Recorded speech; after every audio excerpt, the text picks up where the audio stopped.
Welcome to all in virtual physics classes. आज की class का टॉपिक है Fraunhofer diffraction at a circular aperture. एक सर्कुलर अपर्चर से फ्रॉनहोफर डायफ्रेक्शन पैटर्न हमें किस तरह से फाइंड आउट होगा। सर्कुलर अपर्चर का हमने study for the Fresnel diffraction भी करा हुआ है। स्टूडेंट, मेरी रिक्वेस्ट है इस लेक्चर को अटेंड करने से पहले Fresnel diffraction due to a circular aperture आप अटेंड करना, क्योंकि सेम वही प्रोसेस है यहाँ पर फ्रॉनहोफर के लिए। डिफरेंसेस क्या रहते हैं आपको अच्छे से याद होगा। फ्रेसनल और फ्रॉनहोफर में क्या क्या डिफरेंसेस है। ओनली डिस्टेंस का डिफरेंस रहता है। स्क्रीन स्क्रीन स्लिट और आपका क्या बोलते हैं शोर्स। यदि स्क्रीन स्लिट और शोर्स तीनों के बीच में फाइनल डिस्टेंस है, दैट टाइम आपका डायफ्रेक्शन कहलाता है फ्रेसनल। और इसके अपोजिट हम बात करें शोर्ट स्लिट और स्क्रीन के बीच में इनफाइनाइट डिस्टेंस है, दैट टाइम आप बोलते हो इसे फ्रॉनहोफर डायफ्रेक्शन। ठीक है। तो स्टूडेंट, इस लेक्चर को स्टार्ट करने से पहले एक रिक्वेस्ट है मेरी, अभी तक चैनल को सब्सक्राइब नहीं किया है तो जल्दी से चैनल को सब्सक्राइब कर दीजिए। ज्यादा से ज्यादा अपने क्लासमेट्स और फ्रेंड्स को शेयर करिए। आई नो वेरी वेल कि तुम्हारे जनवरी के अंदर सेमेस्टर एग्जामिनेशन आने वाले हैं, तो उनको भी इन सभी लेक्चर्स का प्रॉफिट मिल जाएगा। और लाइक करना मत भूलना, ठीक है। सो करें स्टार्ट। हेडिंग डाल लीजिए, Fraunhofer diffraction at a circular aperture. क्या करना है इसके लिए, सबसे पहले हम यहाँ पे शॉर्ट्स लेकर चलते हैं। अब देखो शॉर्ट्स को आप कहाँ रखते हो, लॉन्ग डिस्टेंस पे रखते हो। फ्रॉनहोफर डायफ्रेक्शन का कंडीशन यही होता है। तो हम इसको शॉर्ट्स को यदि हम लॉन्ग डिस्टेंस पे रखेंगे तो उनके जो वेव फ्रंट होंगे वो किस टाइप के होंगे, प्लेन वेव फ्रंट होंगे। तो यहाँ पर हमें क्या करना है, प्लेन वेव फ्रंट लेना है, जिसे मैंने डिफाइन करा है डब्ल्यू डब्ल्यू प्राइम से। ठीक है। इसके बाद हमने एक सर्कुलर अपर्चर लिया है। जिस तरह से फ्रेसनल डायफ्रेक्शन में हमने सर्कुलर अपर्चर लिया था, सिमिलरली उसी तरह से यहाँ पे एक सर्कुलर अपर्चर लिया है और उसको हमने इस तरह से रखा है कि उसका डायमीटर क्या है, ई है। ठीक है, इस तरह से परपेंडिकुलर रखा है। तो बेसिकली हमें ये स्लिट की तरह ही दिखाई देगा। सर्कुलर अपर्चर को हम परपेंडिकुलर इस तरह से रखते हैं, जिसका डायमीटर मैंने ई डिफाइन करा है कि हमें ये ए बी स्लिट की तरह ही दिखाई दे रहा है। ठीक है। एक हमने लेंस यूज में लिया है जिसको मैंने L1 से डिफाइन किया है, और यहाँ पे स्क्रीन है जो बेसिकली हम LM लेकर चलते थे, वो ही हमारे पास यहाँ पे स्क्रीन है। सो यहाँ पर क्या प्रोसेस होने वाला है, सबसे पहले प्लेन वेव फ्रंट ट्रेवल कर रहे हैं। प्लेन वेव फ्रंट ट्रेवल करते हुए कहाँ पे स्लिट पर इंसिडेंट हो रहे हैं। स्लिट के हर एक पॉइंट पे wave front by using the Huygens principle आप क्या बोलोगे कि सेकेंडरी वेव फ्रंट की तरह बिहेव करता है। तो इसी तरह से वेव फ्रंट ट्रेवल करते करते करते कहाँ आए, एबी स्लिट पर इंसिडेंट हुए, और एबी स्लिट की हर एक पॉइंट पे ये किसकी तरह बिहेव करेगा, as an secondary wave front की तरह बिहेव करेगा। इनमें से कुछ वेव फ्रंट बिना डाइफ्लेक्ट हुए लेंस से फोकस होकर हमें स्क्रीन पर पॉइंट पी पर मिल रहे हैं। इस पॉइंट पी को हम बोलते हैं मैक्सिमा पॉइंट। क्या बोलते हैं, मैक्सिमा पॉइंट। और क्यों बोलते हैं, यदि आपने डायफ्रेक्शन वाला टॉपिक अच्छे से स्टडी करा होगा तो रीजन भी आपको पता होगा कि यहाँ से जो भी सेकेंडरी वेव फ्रंट्स निकल रहे हैं बिना डायफ्रेक्शन हुए हमें पॉइंट पी पर मिल रहे हैं, वो इक्वल पार्ट ट्रेवल कर रहे हैं। क्या कर रहे हैं, इक्वल पार्ट ट्रेवल कर रहे हैं। और यदि ये इक्वल पार्ट ब्लैक लाइन से ड्रॉ कराया मैंने, ठीक है, यदि ये इक्वल पाथ ही ट्रेवल कर रहा है तो that time path difference will be zero. Path difference यहाँ पे जीरो होता है तो हमें मैक्सिमम इंटेंसिटी फाइंड आउट होती है। सो क्या हुआ बेटा, देखो यहाँ पे वेव फ्रंट्स ट्रेवल करते हुए एबी स्लिट पर इंसिडेंट होते हैं। एबी स्लिट पर कुछ सेकेंडरी वेव फ्रंट्स है वो बिना डायफ्लेक्ट हुए इस लेंस से फोकस होकर हमें स्क्रीन पी पर मिलते हैं, जिसे हमने यहाँ पे पॉइंट ऑफ मैक्सिमा बोला है। ठीक है। नाउ अनोदर हम यहाँ पे क्या कंसिडर कर रहे हैं कि कुछ वेव फ्रंट्स है वो थीटा एंगल से डायफ्लेक्ट हो रहे हैं। देखो जिसको मैंने ब्लू लाइन से ड्रॉ करा है। कुछ जो क्या बोलते हैं हम वेव फ्रंट है वो थीटा एंगल से डायफ्लेक्ट हो रहे हैं। यहाँ से देखो आप इस वाले और इस वाले पॉइंट से, दोनों पॉइंट से क्या होंगे, डायफ्लेक्ट होंगे, और थीटा एंगल से डायफ्लेक्ट होकर हमें स्क्रीन पर पॉइंट पी प्राइम पर मिल रहे हैं। ठीक है, जिसको मैंने ब्लू लाइन से ड्रॉ करा है। अब इस पी प्राइम पे हमें इंटेंसिटी देखनी है कि मिनिमम इंटेंसिटी कब होगी और मैक्सिमम इंटेंसिटी कब होगी। और इसके साथ साथ ही हमने पी और पी प्राइम के बीच का डिस्टेंस स्मॉल एक्स डिफाइन करा है। इस स्मॉल एक्स का भी एक अपना रोल है जिसका स्टडी हम फर्दर इसके बात करेंगे। ठीक है। तो यहाँ पर आप डायग्राम बनाओ। डायग्राम के अंदर थ्योरी क्या मेंशन करोगे, here AB is the circular aperture of a diameter E with central point C। ये रहा आपका AB सर्कुलर अपर्चर, पॉइंट से इसका सेंट्रल पॉइंट है और E यहाँ पर डायमीटर है। And P is a point on the screen. P यहाँ पर एक पॉइंट है स्क्रीन पर। Okay, and CP is the perpendicular to the screen. इस स्क्रीन का हमने परपेंडिकुलर लिया है CP। बेसिकली हमें C और P पॉइंट को ज्वाइंट करना है। ठीक है। Now a plane wave front W prime, this is W prime incident on a circular aperture, then the secondary wavefronts traveling in the direction CU. obvious यहाँ पर हमने प्लेन वेवफ्रंट इंसिडेंट करा है तो क्या करेंगे, ये प्लेन वेवफ्रंट CU डायरेक्शन के अंदर ट्रेवल कर रहे हैं, ठीक है, and come focus on the point P, और यहाँ पर जो कुछ वेवफ्रंट्स है वो हमें P पॉइंट पर फाइंड आउट हो रहे हैं. P is the point of the maximum intensity. Why? Because all the secondary wavefronts travel equal distance, so that the power difference will be zero and we got maximum intensity at point P. That is clear? पहले जैसे हमने पढ़ा same वही का वही process है. Now we consider the some wavefront traveling in the direction inclined in theta angle.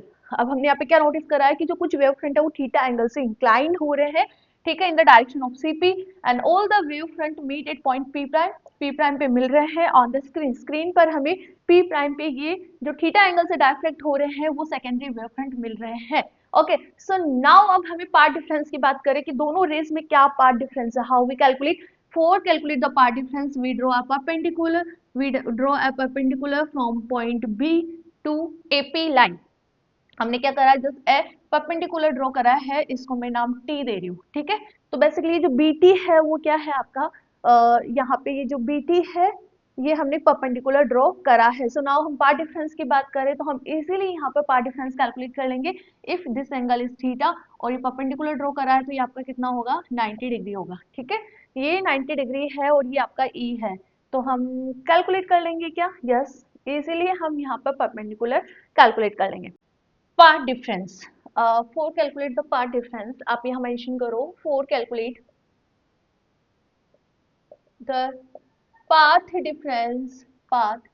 difference we draw a perpendicular, we draw a perpendicular को मैं इस तरह से डिफाइन कर रही हूँ, BT on AAP रे, ठीक है. नाउ AT की हम बात करें तो साइन थीटा क्या होगा बेटा आपका, sine theta equal to L by K. L क्या है आपका यहाँ पर, L AT is divide by A is L by T, AT is divide by K is current. Current क्या होता है आपका यहाँ पर E, ठीक है. तो AT is the path difference which is E sine theta. हमारे पास क्या आ रहा है, path difference E sine theta आ रहा है, ठीक है. इसको इक्वेशन नंबर 1 दो, ये है आपका इक्वेशन नंबर 1, ठीक है. नाउ 8 पॉइंट P हमें P prime 8 point P prime, P तो हमारा क्या है, मैक्सिमम इंटेंसिटी वाला पॉइंट है. 8 P प्राइम की हम बात करें, हमें मैक्सिमम इंटेंसिटी और मिनिमम इंटेंसिटी कब फाइंड आउट होगी. तो बेटा इससे पहले हमने फ्रेजनल पढ़ा हुआ है. फ्रेजनल में हमने क्या देखा था कि इससे पहले वाला जो टॉपिक है फ्रॉनहोफर डायफ्रेक्शन, फ्रॉनहोफर डायफ्रेक्शन में हमने क्या देखा था कि P प्राइम पे हमें मिनिमम इंटेंसिटी कब फाइंड आउट होती है, जब पार्ट डिफरेंस किसके बराबर हो, एन लैम्डा के बराबर हो. तो आप यहाँ पे क्या लिखोगे, पॉइंट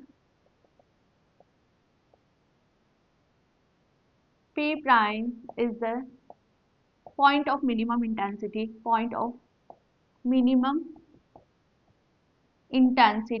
और इससे प्रीवियस वाले लेक्चर में मैंने अच्छे से डिफाइन करा है कि P प्राइम पे मिनिमम इंटेंसिटी कब होती है, ठीक है. Point P prime is the point of the minimum intensity if the part difference is equal to n lambda, ठीक है. सो हम यहाँ पर क्या बोलेंगे, E sine theta and part difference आपका ये है ना, this is equal to N lambda, ठीक है. तो फर्स्ट मिनिमा की बात करो तो आप क्या करोगे, एन इक्वल टू 1 पुट करोगे.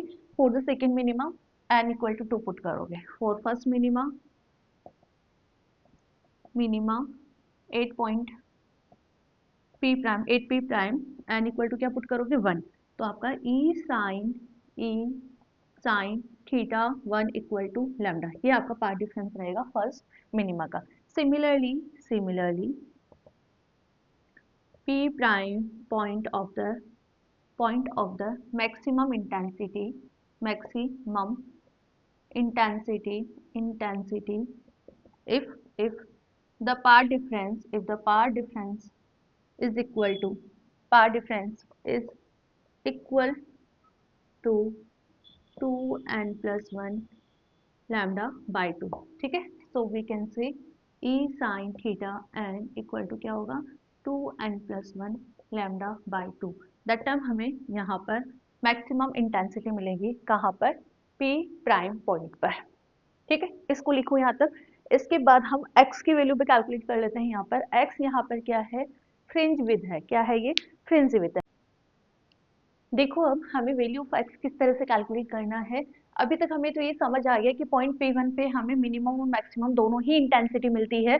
मिनिमम इंटेंसिटी के लिए पाथ डिफरेंस कितना होता है, एन लैम्डा के बराबर होता है। और पॉइंट P पर हमें क्या मिल रहा है, सेंट्रल मैक्सिमा मिल रहा है। ओके, अब हम बात करें P पॉइंट पर जो आपको डायफ्रेक्शन पैटर्न फाइंड आउट हो रहा है, या हम बात करें स्क्रीन पे जो हमें डायफ्रेक्शन पैटर्न फाइंड आउट हो रहा है, वो हमें सर्कुलर फ्रिंजेस मिलती है। किस टाइप की फ्रिंजेस मिलती है, सर्कुलर फ्रिंजेस मिलती है। और हम कंसिडर करें कि P1 हमारा क्या है, P प्राइम हमारा क्या है, मिनिमम इंटेंसिटी ऑफ पॉइंट है। तो P से हर एक पॉइंट का क्या होगा, एक इक्वल डिस्टेंस पे होगा।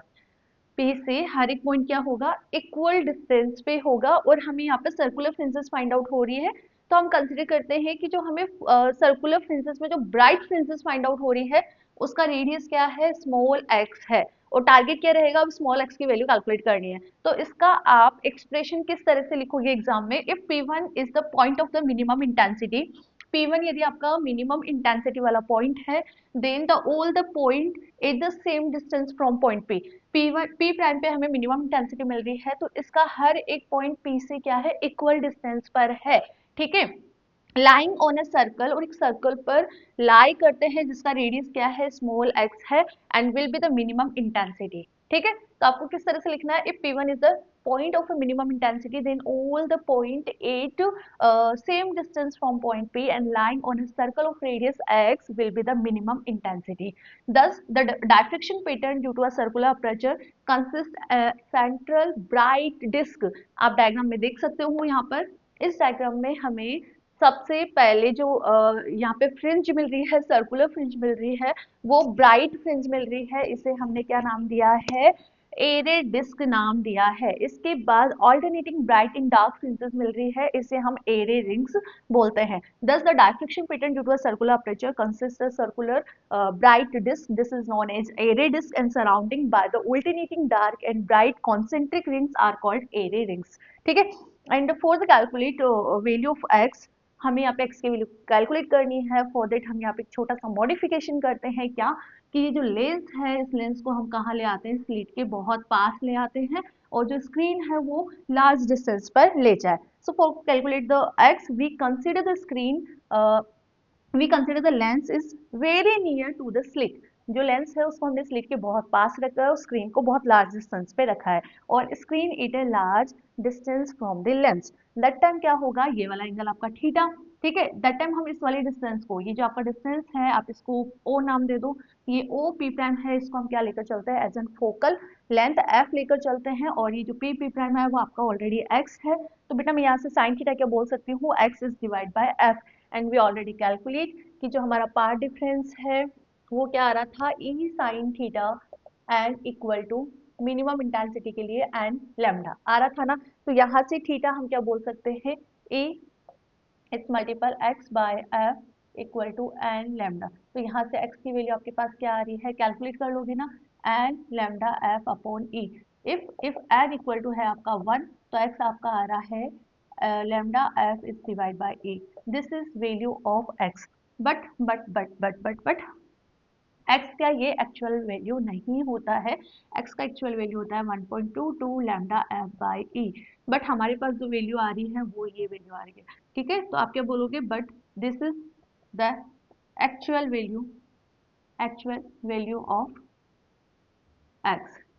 ठीक है, जो अब क्वेश्चन में हमने कैलकुलेट करी है, lambda f is divide by e, ये एक्चुअल वैल्यू नहीं है। The actual value is 1.22 lambda f is divide by e। तो इस तरह से हमने Fraunhofer diffraction due to a circular aperture study करा है। इसके बाद Fraunhofer diffraction due to a double slit और एन स्लिट, ये एक्सपेरिमेंट हम नेक्स्ट लेक्चर के अंदर सिंप्लीफाई करेंगे। Thank you.